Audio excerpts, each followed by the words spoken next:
Good afternoon, councillors, officers, members of the public that may be observing via the webcast.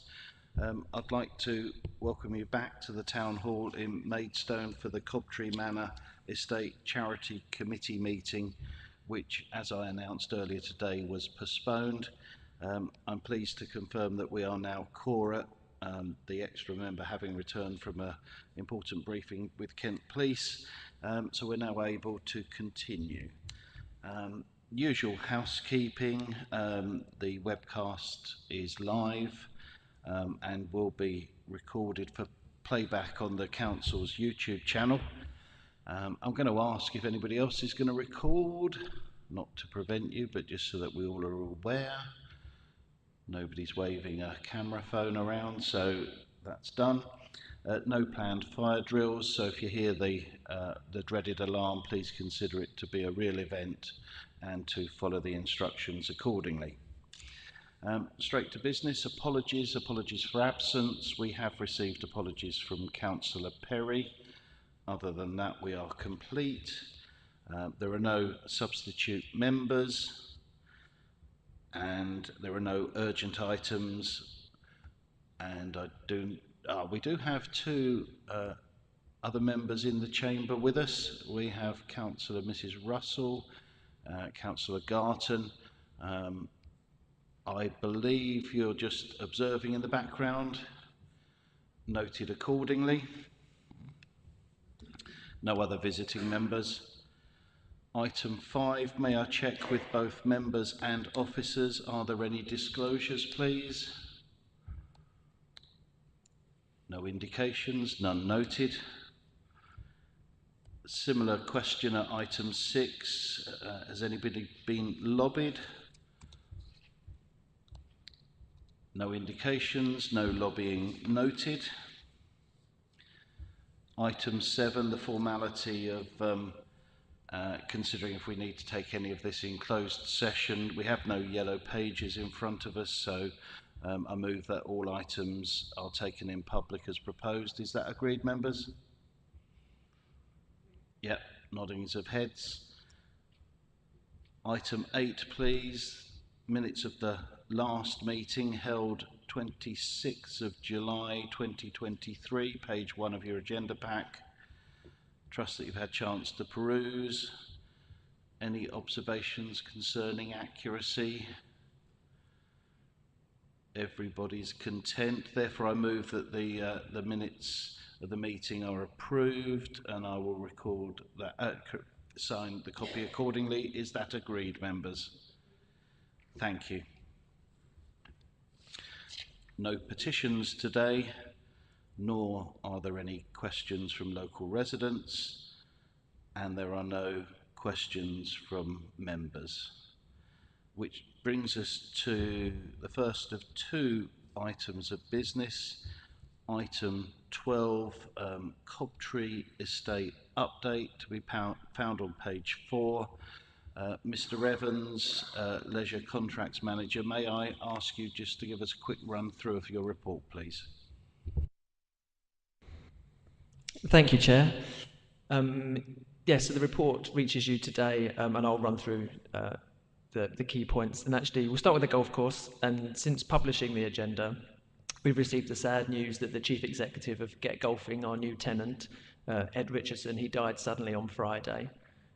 He was a renowned figure in the UK golf industry, former professional, top-ranking amateur. And in fact, he came from Kent and played at Cobtree as a junior. And he was so very excited about taking over the golf course. Get Golfing's made a positive start to their tenure at Cobtree, and it's a shame he's going to miss out on that continued work now.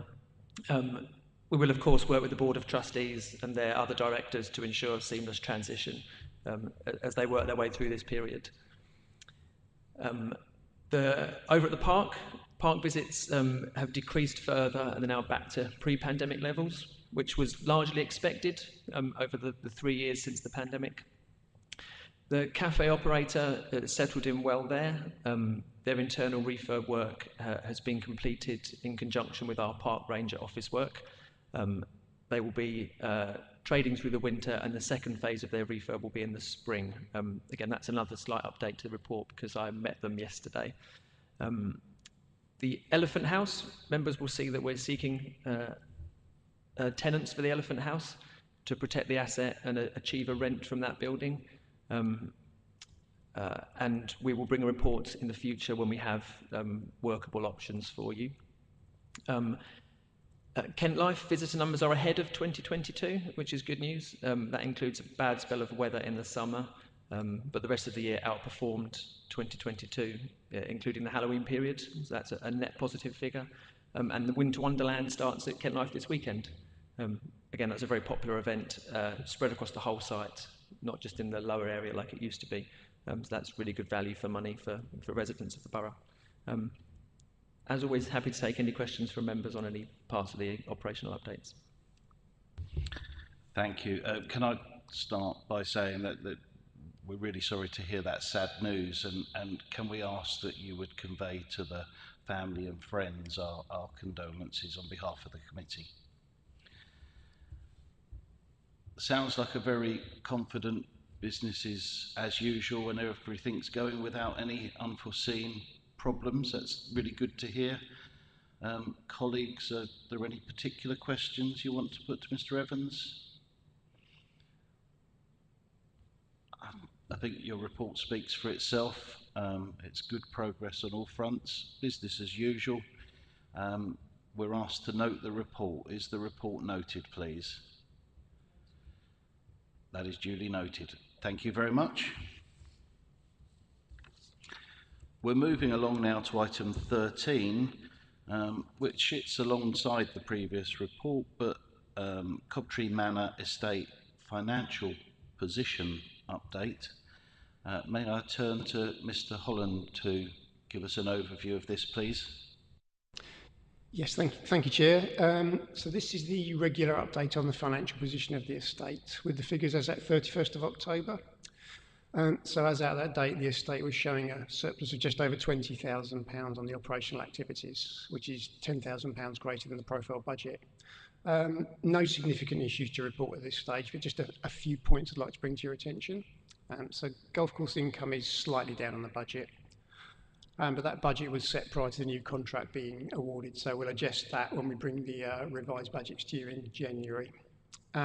Most of the gas and electricity costs are going to be recharged to the contractor in due course, but we just need to do an exercise to calculate those. So once that's done, invoices will be raised, and this should largely eliminate the overspend. Similarly, we haven't raised any invoices for toilet cleaning so far.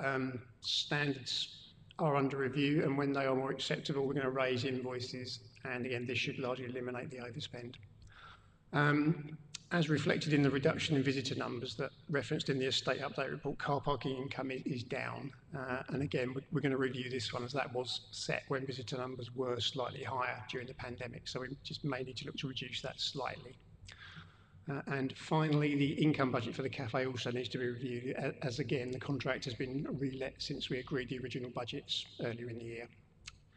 So that concludes my report. Happy to take any questions you may have.